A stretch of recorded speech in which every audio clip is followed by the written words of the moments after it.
Every day, some bots visit your website. Search engines like Google, Yahoo, and Bing send these bots to your website so that your content can be crawled and indexed and appear in search results. Bots are a good thing, but there are some cases where you don't want bots running around your website crawling and indexing everything.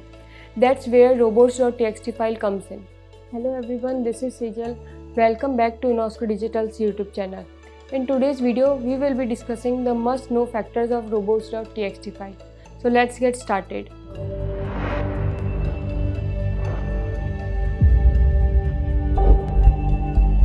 First things first, what is a Robots.txt file?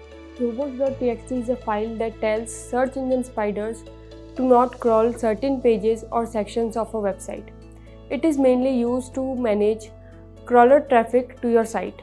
By adding certain directives to a robots.txt file, you can direct bots to crawl only the pages you want them to be crawled. Do you need a robots.txt file?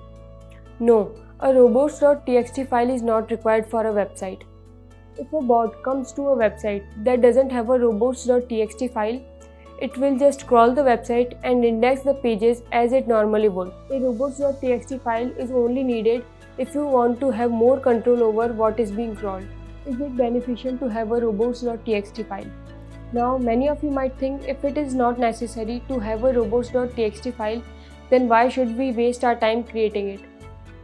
Well, having a robots.txt file might not be necessary, but it can be beneficial in certain ways.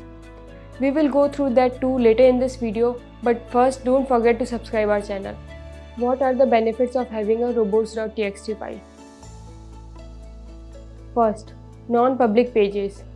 Sometimes you have pages on your site that you don't want to be indexed. For example, you might have a staged version of a page or a login page. These pages need to exist, but you don't want random people landing on them. In this case, you will need robots.txt. Prevent crawl waste. If you are having a tough time getting all of your pages indexed, you might have a crawl budget problem. By blocking unimportant pages with robots.txt, Googlebot can spend more of your crawl budget on the pages that actually matter. Prevent indexing of resources. Apart from preventing web pages from getting indexed, the robots.txt file also prevents multimedia resources like PDFs and images from getting indexed. This helps to keep certain subdomains and folders private. Now you know what a robots.txt file is.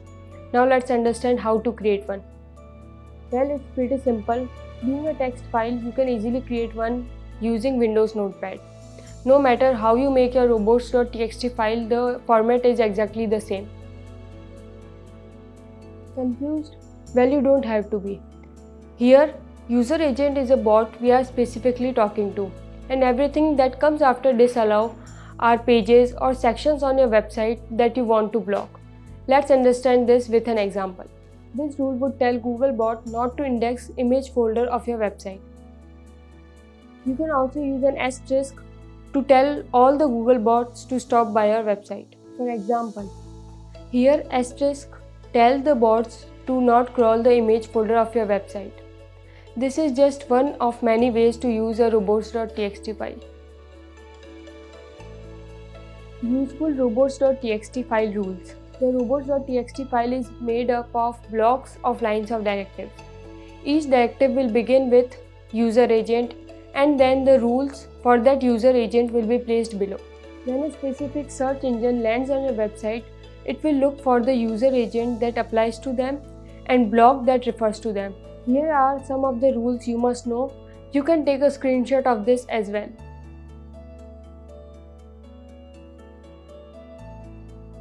In a nutshell, robots.txt is a file that helps major search engines to understand where they are allowed to go on your site. It consists of one or more rules. Each rule allows or blocks access for a crawler to a specified web page on your site. So friends, that's all for today's video. If you found this video helpful, give a thumbs up and share it with your friends. Thanks for watching.